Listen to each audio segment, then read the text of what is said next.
Oi! Hoje a gente vai falar então sobre as nossas ligações iônicas.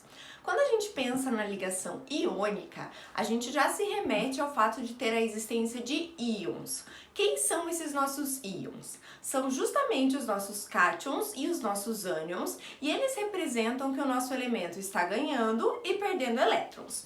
Como que eu consigo identificar quem ganha e quem perde elétrons? Sempre uma ligação iônica ela acontece entre um metal e um ametal. Além disso, a gente tem sempre essa regrinha aqui, que os nossos metais sempre vão perder elétrons. Pelo fato deles perderem elétrons, eles se transformam em cátions e eles ficam positivos. Por que se ele perde um elétron, ele vai ficar positivo? Isso acontece justamente pelo fato do elétron ter uma carga negativa. Então, por isso, o meu átomo ele fica eletricamente positivo.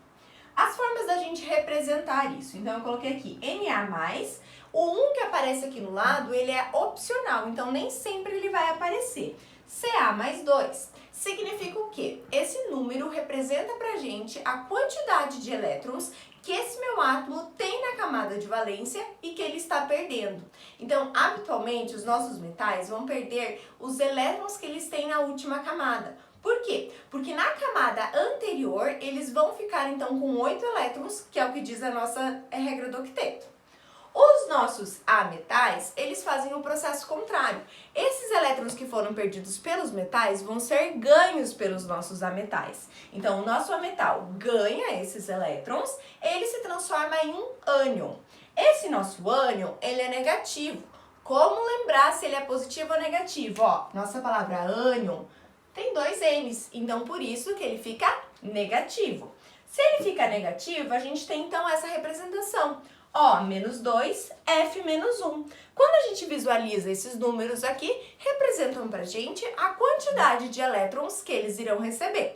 Lembrando que o nosso oxigênio, ele está no grupo 16. Significa que na camada de valência, ele tem 6 elétrons. Então, ele precisa, para ficar estável, só mais 2. Então, por isso que ele recebe 2 elétrons.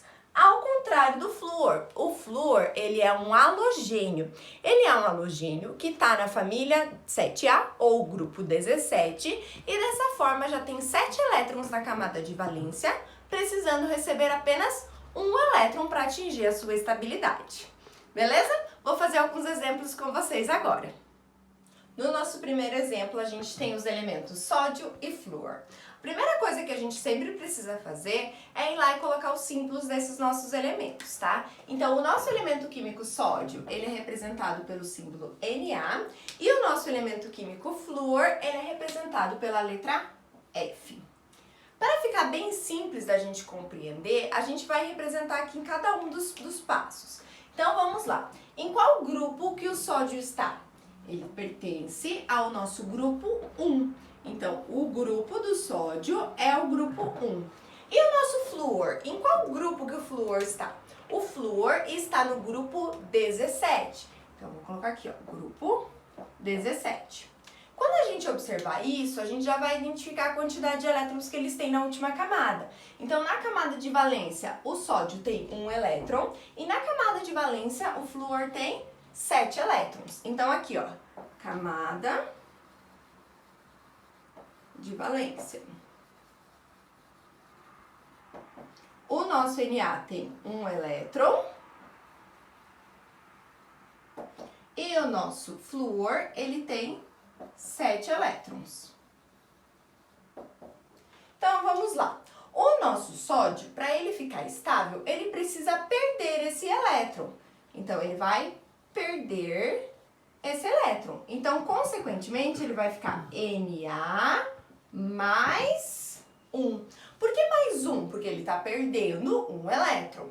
Enquanto o nosso átomo de flúor, ele já tem 7. Para ele ficar estável, ele precisa receber ou simplesmente ganhar 1 elétron. Então, ele vai receber 1 elétron e vai ficar F menos 1. Por quê? Porque ele já tem 7, para chegar até 8 da teoria do octeto, ele precisa ganhar 1. O que a gente vai fazer agora? Agora a gente vai juntar esses dois que a gente formou aqui. Então, eu vou pegar lá meu Na mais 1 e vou colocar do ladinho do meu F menos 1. Agora, a gente faz uma conferência de cargas. O que é essa nossa conferência de cargas? A gente soma, porque a soma total dessas nossas cargas tem que ser igual a zero, que simboliza que o nosso composto, nosso composto formado, ele está neutro. Então, vamos lá. Mais 1 menos 1, isso está dando zero, então o meu composto formado é o NaF. Esse daqui é o meu composto iônico formado. O nosso próximo exemplo, então, é o cálcio e o cloro. E a gente vai fazer as mesmas etapas. Então, qual grupo que o cálcio está? O cálcio está no grupo 2. Consequentemente, ele tem 2 elétrons na camada de valência. Agora, a gente vai olhar para o cloro. O cloro está no grupo 17.